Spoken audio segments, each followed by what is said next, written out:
नीतीश जी ने कुछ नहीं कहा। नीतीश जी ने ये कहा कि अरे भाई डॉक्टर हो, जरा चेहरा तो दिखाओ।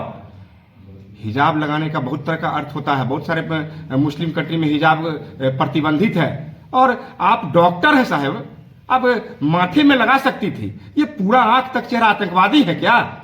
बिहार में इन दिनों हिजाब विवाद लगातार बढ़ता जा रहा है। आपको बता दें कि भाजपा की विधायिका निशा सिंह का एक बयान सामने आया है। उस बयान में वे कह रही हैं कि हिजाब मुस्लिम महिलाओं का प्रचलन है और जो उन लोगों के सिस्टम में है और वो अच्छा है। स्थिति खराब होगी तो हम उसको एकदम बिल्कुल सुधारेंगे। मैम, हिजाब विवाद को लेकर कैसे देखती हैं इन चीजों को आप?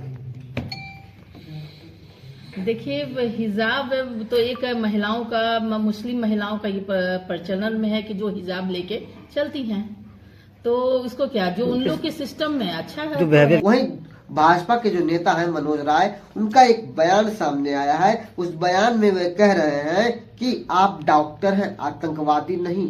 इसलिए आपको बता दें कि उन्होंने जो कहा है कि कई मुस्लिम देश ऐसे हैं जहां हिजाब पर प्रतिबंधित लगाया गया है। आपको बता दें पूरी बातों को लेकर जो उन्होंने क्या कुछ कहा है, आइए सीधे सुनाते हैं पूरी खबर।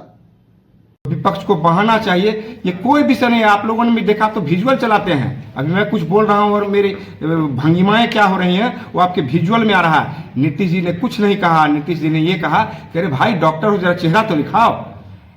हिजाब लगाने का बहुत तरह का अर्थ होता है। बहुत सारे मुस्लिम कंट्री में हिजाब प्रतिबंधित है और आप डॉक्टर हैं साहब, आप माथे में लगा सकती थी। ये पूरा आंख तक चेहरा आतंकवादी है क्या? आंख तक चेहरा ढकने की क्या आवश्यकता थी? और उन्होंने एक पिता तुल्य तरीके से एक प्रयास किया और कहा कि अरे भैया चेहरा तो दिखाओ।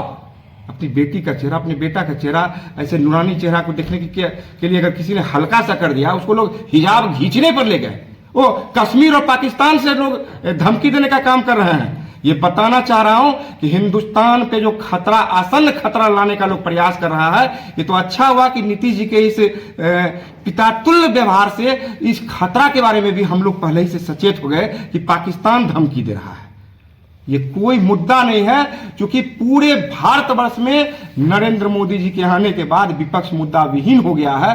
तो इसी तरह का छोटी छोटी बातों को मुद्दा बनाने का प्रयास करता है। नतीजा ये होता है कि जब चुनाव आता है तो जनता उनको जवाब देने का काम करती है, और जब जनता जवाब देने का काम करती है तो लोग कहता है कि वोट चोरी हो गया। अरे वोट चोरी नहीं हो गया है, आपका दिमाग समाप्त हो गया है। विपक्ष के लोगों का दिमाग समाप्त हो गया है। नतीजा है कि देश की जनता उसके दिमाग को ठिकाने लगा।